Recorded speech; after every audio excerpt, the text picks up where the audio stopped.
Bonjour. Ce que nous allons apprendre durant cette formation, c'est comment écrire une grande application Java de bout en bout. Mais pour commencer, nous allons d'abord apprendre à passer en revue les différents concepts de Java par une série de TP, c'est-à-dire des petits programmes sous l'environnement intégré Eclipse. Donc pour ce faire, je suppose que vous avez déjà installé votre JDK. Le mieux serait d'installer la version 7, mais à tout moment la version 6 ne sera pas vraiment un problème. Après, il faut installer Eclipse. Peu importe la version standard ou bien la version J2E, cela ne causera aucun problème concernant la formation. Après, c'est lancer alors l'écriture des programmes. Donc en premier lieu, ce que nous allons faire, c'est quoi? C'est lancer notre environnement intégré Eclipse. Alors je le lance. Moi actuellement je travaille avec la version Kepler, qui est la dernière version, la version J2E. Mais la version standard ne sera pas aussi un problème. Je le lance là. Ok, je valide.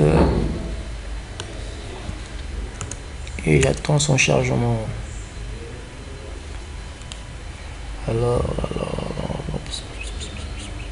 voilà. Eclipse se charge. Eclipse, c'est un IDE qui est développé par IBM. C'est gratuit.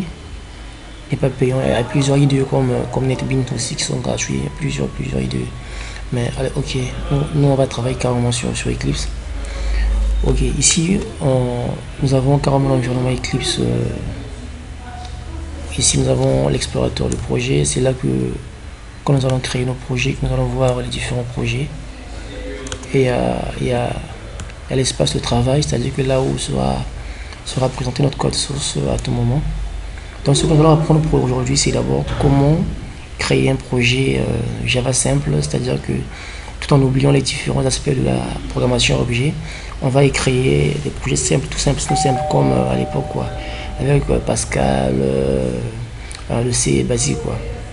Donc on va créer un projet Java simple. Ce que je fais, c'est quoi? Je vais sur File, New Project, File, Order. Alors je fais Java Project. Ok.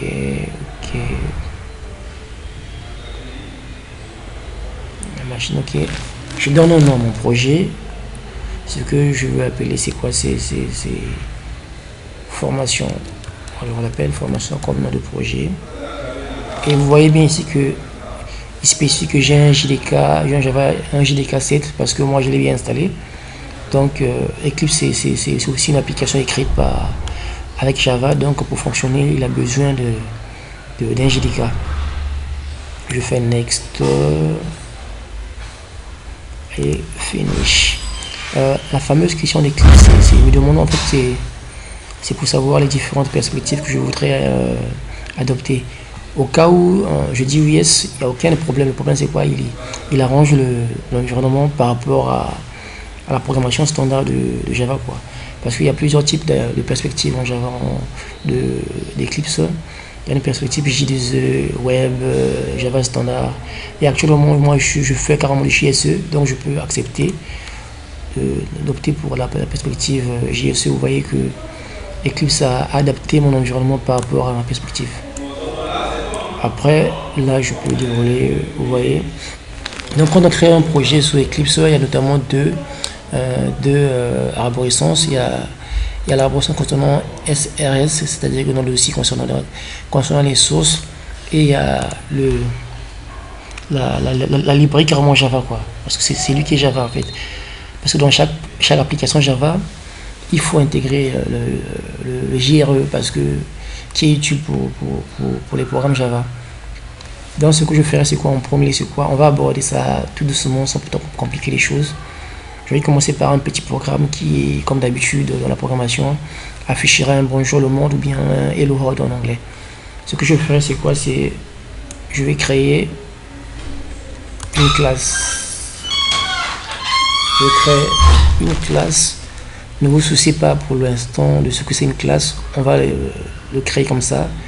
Parce qu'il y aura d'autres chapitres qui seront consacrés à la création des classes, par exemple. Donc, on crée la classe sans se soucier de ce que c'est.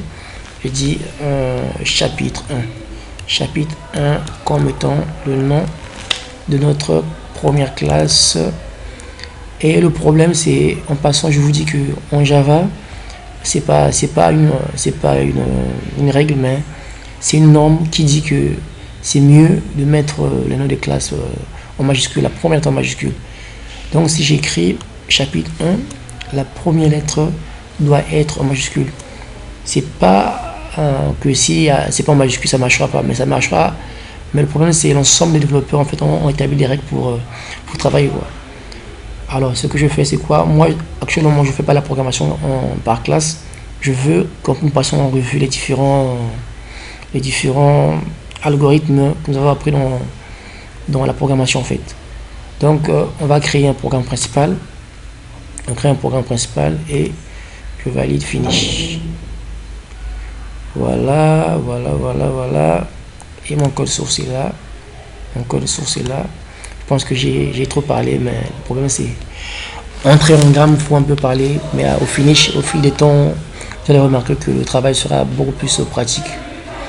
Donc, comme je l'ai dit tantôt, on va apprendre d'abord un programme simple. Comment écrire, comment afficher bonjour à l'écran par exemple, sur une console, comme dans le beau film Je t'envoie. Ce que je ferai, c'est quoi? Je viens, c'est voici là que je dois mettre carrément le code qui concerne mon programme. Je vais écrire système. Je vous rappelle qu'avec Eclipse, c'est possible de faire une autocomplétion, c'est-à-dire en faisant CTRL espace pour que l'IDE puisse nous aider, quoi. Donc je fais CTRL espace, voilà, Eclipse me propose le mot-clé système, je le choisis, je dis print,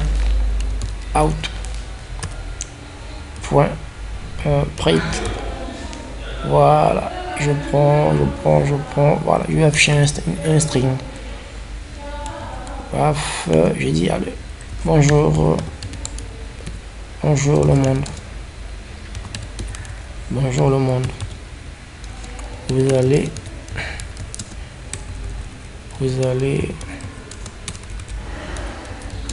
adorer Java par cette formation. Donc là j'enregistre, voilà, c'est tout. Il suffit d'exécuter et choisir Java Application, voilà, et voici le message. Donc pour l'explication, l'instruction system out print permet d'afficher une chaîne de caractères qu'on lui passe en paramètre. Donc je passe cette chaîne de caractères en paramètre et Java m'affiche sur une console ce que j'ai passé en paramètre. Bon, là c'est pour la première vidéo. Nous avons fini notre petite entrée en gamme de l'application, comment créer des applications en Java. Au prochain chapitre, nous allons apprendre comment faire plus. Merci.